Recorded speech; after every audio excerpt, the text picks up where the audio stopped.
Greetings everyone, my name is Dominic and today you're tuning in to the Comic Book Report, where we review comic books and graphic novels so you can get an idea of what to read. And today we're continuing our year-end wrap-up and we're looking at my top 10 DC comic book reads of 2024. Similar to the lists I put out last year, this does not necessarily mean all of these books came out in 2024, although many of them did. Rather, these are books I either collected or read this year, yes, in 2024, and I'm really eager to talk about them today. Before we dive into today's list, though, I would just like to shout out the channel sponsor, OrganicPriceBooks.com. If you're looking to pick up your own comic book collected editions, perhaps some of the books found on this very video, I highly encourage you to check out their website. You can find a link for it in this video's description, and if you see anything on the site you like, you can actually use my discount code, TheComicBookReport, at checkout to save $2 off of your order. Please note if you use my affiliate link or code to make a purchase, I will earn a small commission, but it's probably the best way to support this channel. Thank you so much for considering. Now let's get started with today's top 10 list. Kicking off this list in no particular order, we have The Secret Six Omnibus Volume 1 by Gail Simone. Now this was an omnibus that kind of snuck up on me. I ended up picking it up shortly after release. This team was one that just recently came on my radar after I believe last year in 2023 I made my way through the Infinite Crisis Omnibus, also from DC of course. In that omnibus they had a miniseries following this very team. In fact, it was a miniseries that kind of had the formation of this particular group of characters. And if you don't know, this group, the Secret Six, is kind of like a Suicide Squad sort of group, where it's a team of kind of vigilante evildoers or kind of chaotic rogues, I would say, if not outright villains. And basically they're gathered together in many cases for a common purpose, although rather than being under the duress of kind of a government faction or someone like Amanda Waller, this group is organized sort of as a group or collection of mercenaries that's trying to maybe do good, even if it's sometimes selfishly motivated. It's honestly a really eclectic roster of characters as well. We do have some trade-ups throughout this run. The storylines we have in this first omnibus include that same miniseries that has the formation of this team from the Infinite Crisis Omnibus, along with storylines from Birds of Prey and a couple of their self-titled miniseries and ongoing issues. The team has Catman, Deadshot, sometimes Bane, sometimes a lot more characters like Ragdoll or some other characters. A fun thing about this book is it has a lot of humor, fast-paced action, a lot of good character work, drama, some gorgeous art from the various series illustrators. And on top of that, I think that this is a great read for new comic book readers or people that just want to dive into a fun series in the DC universe. I know this book got a lot of buzz prior to release, and especially with the gorgeous cover design and the spine, which I'll show toward the end of the video, I definitely see why it's a good seller. I had a blast with this one. I did do a full review on the channel if you're interested in seeing that. But yeah, this one was a really exciting book, one of my favorite DC omnibuses I picked up this year, and it's just definitely one I wanted to recommend for 2024. Next on this list is definitely a title that did not come out in 2024, however, I finally got around to reading it and I can highly recommend it. Of course, that is Green Arrow Year 1 by Andy Diggle and Jock. After becoming a fan of Green Arrow throughout the years, enjoying things like the Arrow TV series on CW, I've really come to like this character overall, and I was always curious about this title. Of course, bearing the moniker Year 1 is immediately evocative of Frank Miller's classic, Batman Year 1, so it has quite a legacy to live up to with that little byline there, but I do think that this is a very solid entry and a fun piece of character work for the character of Oliver Queen, of course the titular Green Arrow. We have the layabout playboy Oliver Queen get kind of betrayed and stranded or marooned on a deserted island that ends up being not so deserted. There's a lot of really sinister work going on this island, and he grabs an arrow and tries to right wrongs and survive and find his way home. The art we have throughout this from Jock is absolutely exceptional, and this is some of the best writing I've personally read from Andy Diggle. This is a really fun miniseries that doesn't overstay its welcome. It's extremely well paced, and it just left me wanting more. In fact, I really wish that Diggle had an ongoing run on Green Arrow, because this was just really sharp character work. Over the years, I believe this collection has been released in paperbacks, hardcovers, digital, things like that. I found this copy of a used trade paperback at a used comic book store in my region. I honestly was so elated to finally pick up a copy. It's always been on my kind of wish list to check out, and when I found this used copy for a good price, thought it was in good condition, and I'm so happy I finally took the plunge. This run really took my breath away. I love this series. You can read it as a standalone graphic novel, and it's super good for new readers or returning fans of Green Arrow. Without question, this is easily one of my favorite DC Comics reads I did this year. I was happy to review it on the channel as well. In fact, I could hardly wait to just share my thoughts on this incredible book. Don't miss out on Green Arrow Year 1. Okay, next up on my list is this beautiful standard size hardcover from DC Comics. This is Superman Supercorp, Volume 1 of the ongoing Joshua Williamson, Jamal Campbell run on Superman, or at least I think it's ongoing. I'm not sure if we have a new creator now. But anyway, this is one of the most recent Superman runs. This was one that was highly recommended to me.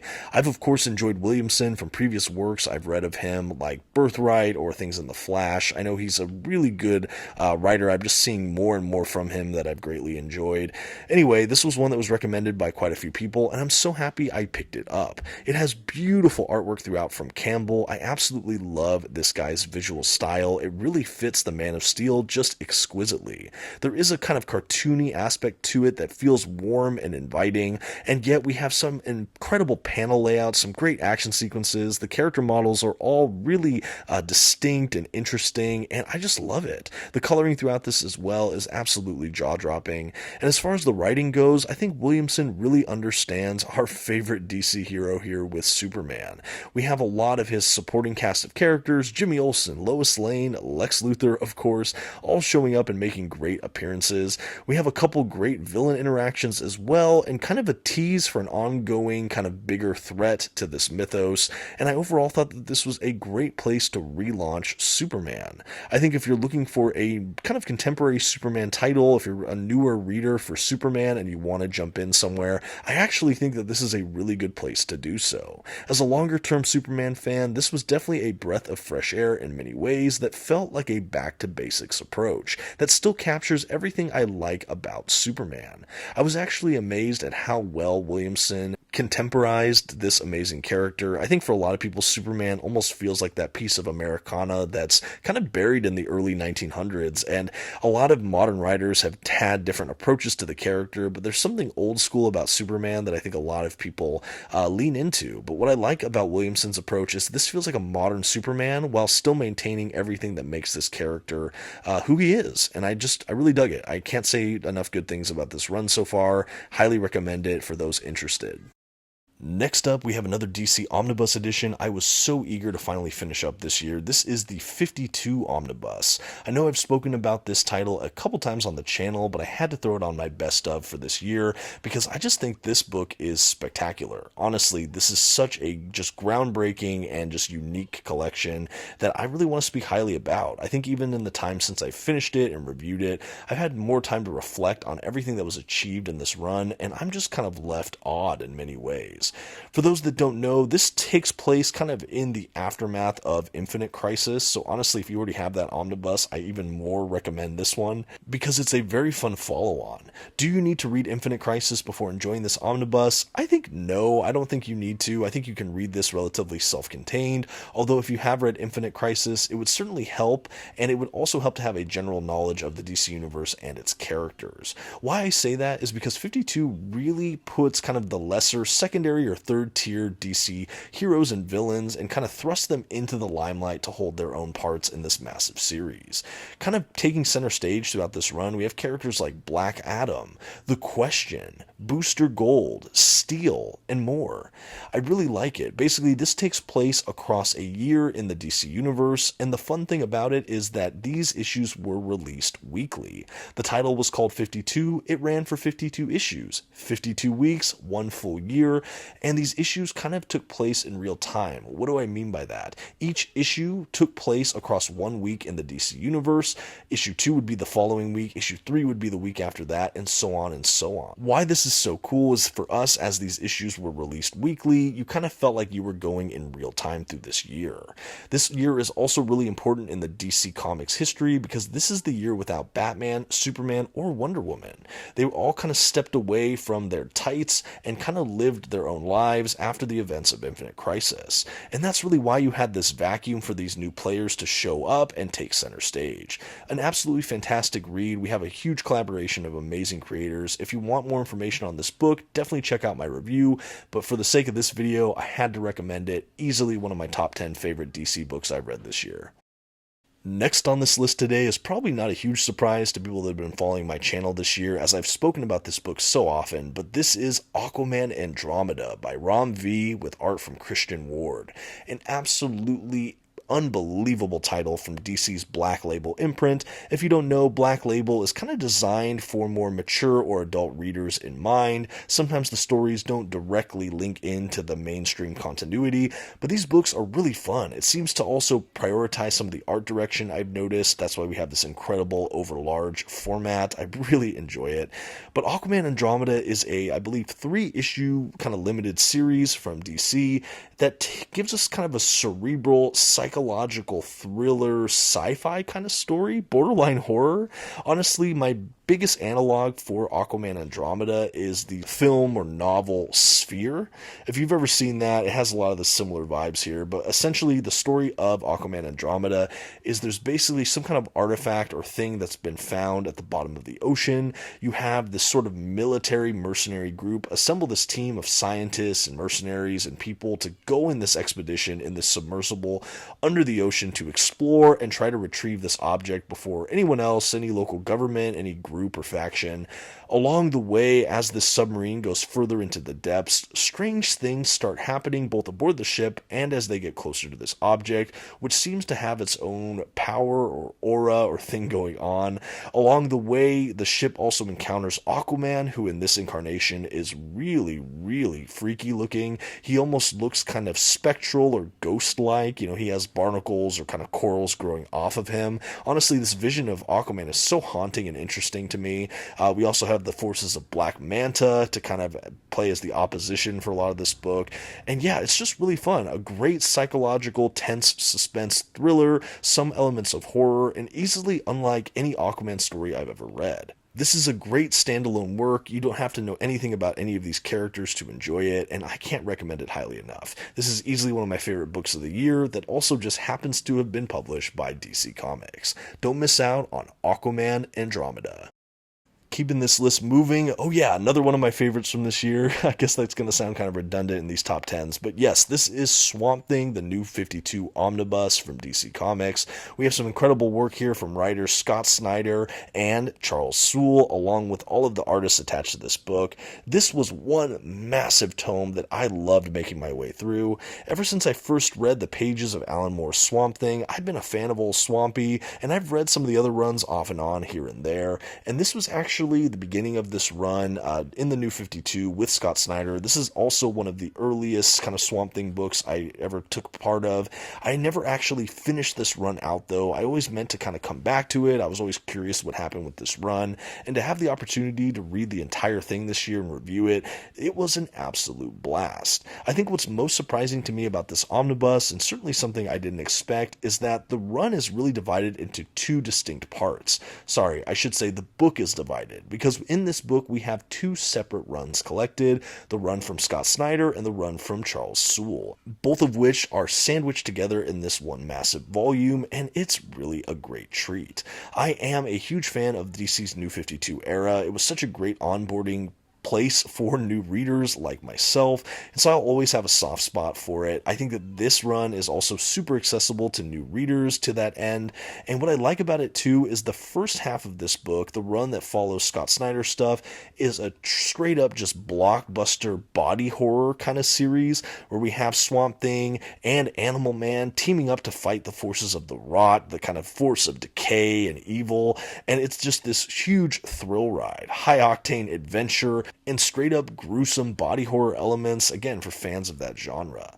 It all crescendos with the Rot World event, and that's really where we start wrapping up the Scott Snyder run on this book, which was quite fun. But after that, we transition into the Charles Soule time on this book, and this goes more into a genre that I would say is closer to something like a dark fantasy.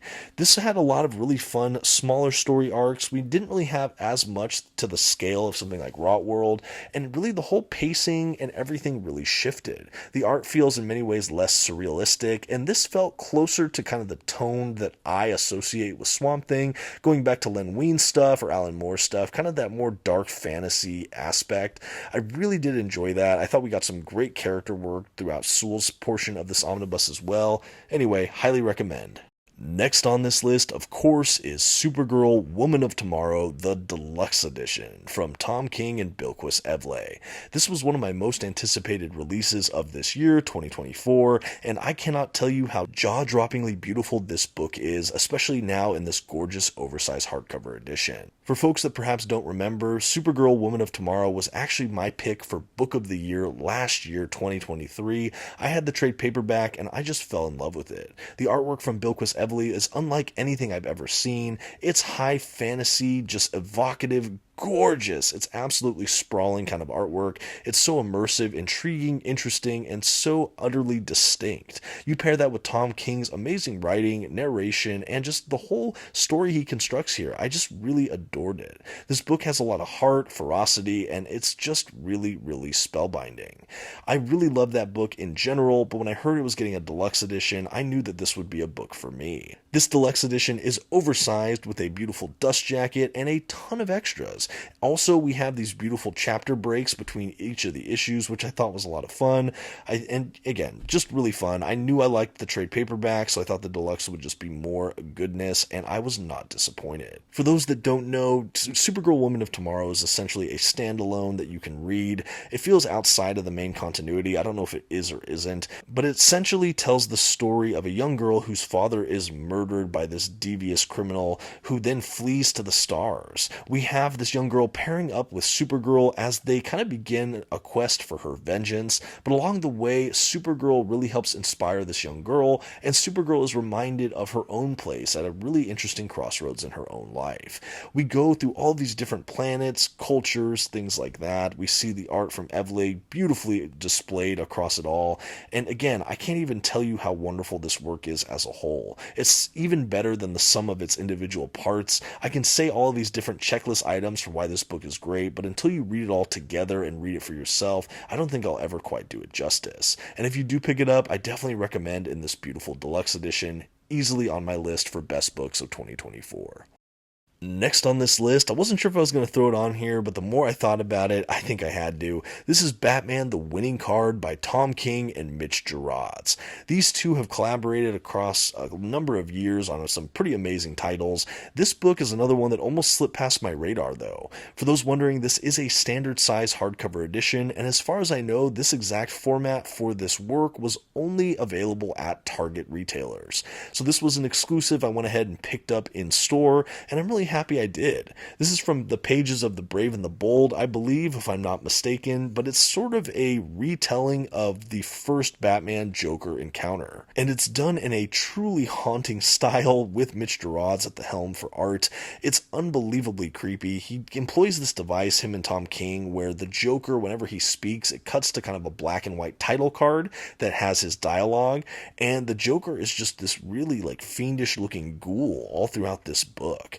Batman as well is pretty gritty and ultra violent, and it's basically telling the story of Batman trying to stop this serial killer, obviously the Joker. We have some great appearances by, of course, Batman, Commissioner Gordon, Joker himself, and a lot of these other citizens throughout Gotham. It feels very, very dark, and I don't really know how else to say it other than if you like a bit of kind of the darker, broody, more moody edge to the Batman mythos, this is maybe a title for you. I think also if you're a Joker fan, this is easily one of the most just kind of captivating Joker books I've read in a while. I really enjoy the character of the Joker, but I can sometimes be a bit oversaturated by him. But I think that this is honestly one of the most striking works I've read that has had the Joker in it in recent memory, and it's definitely one that I think is worth picking up if you're a fan of Batman, Joker, or this overall Bat universe.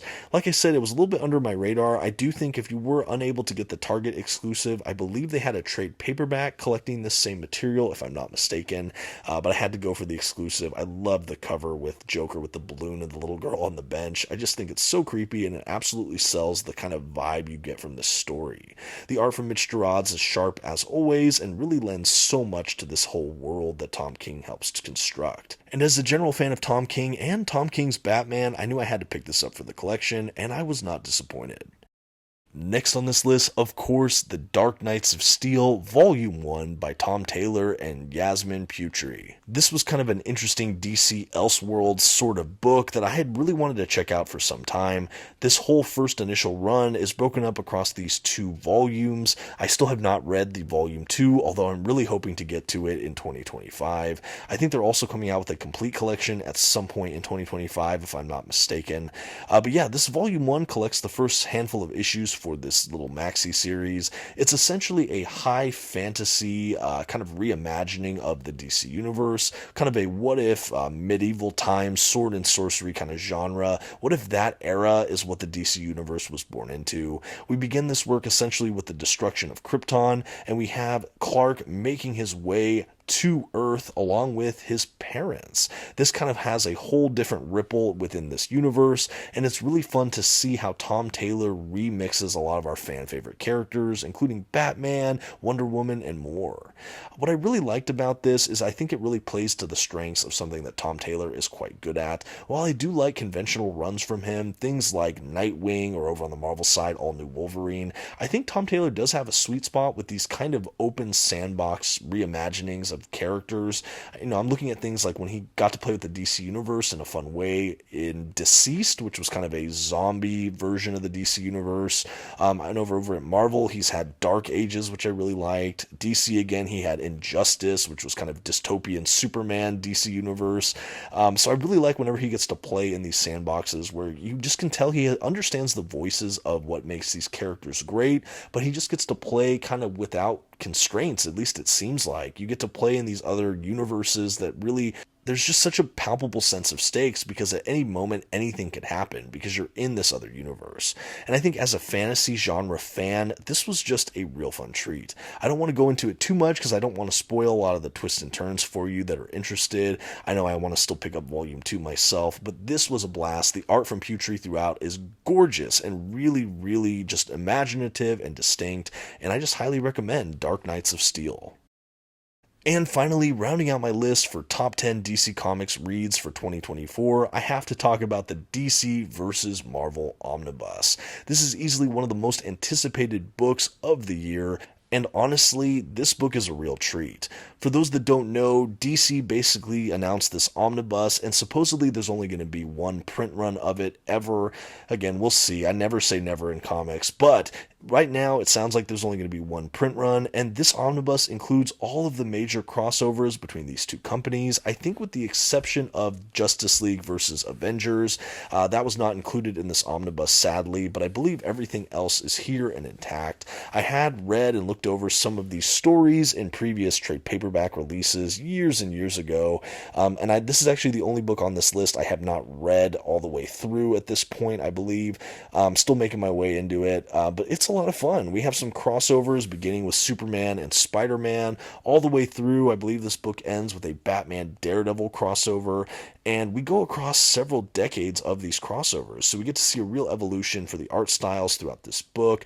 I'll try to give you a little sampling if I can of some of the different storylines we have included, but just some really iconic matchups here. We have X-Men, Teen Titans, we have Batman, Hulk, we have Spider-Man, Batman, Batman, Punisher, Batman, Daredevil, we have Green Lantern, Silver Surfer, we even have a Galactus Darkseid crossover, some really imaginative ones, I think some ones that were really fan favorites that we were hoping to get for some time, and like I said, just a really unique collection. It's also loaded with a ton of extras at the back of the book, and I just think that this is a really landmark release for DC Comics. And make no mistake, this is in fact a DC Omnibus, but I do also like the novelty. As a huge Marvel fanboy, unapologetically, I like that I can include a kind of Marvel book on my top 10 DC list this year.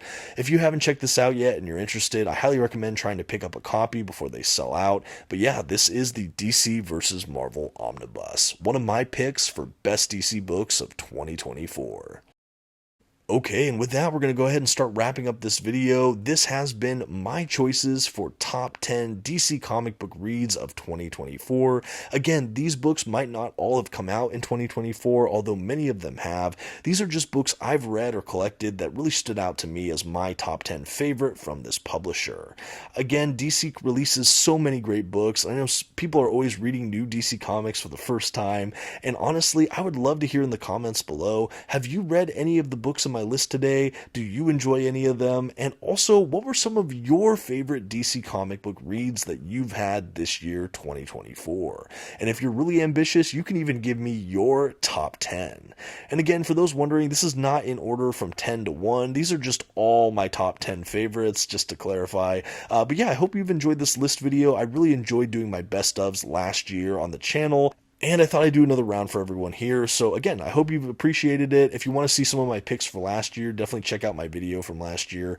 But yeah, let's get talking too. Let's get some good recommendations. Let's hear some of your favorites or any other comic book related questions. Feel free to ask in the comments. Thanks for watching, everyone, and thank you DC Comics for another great year of books. Until next time, this has been the Comic Book Report. Please don't forget to leave this video a like, comment, and maybe share this video with a friend. Thanks everyone. Have a good one.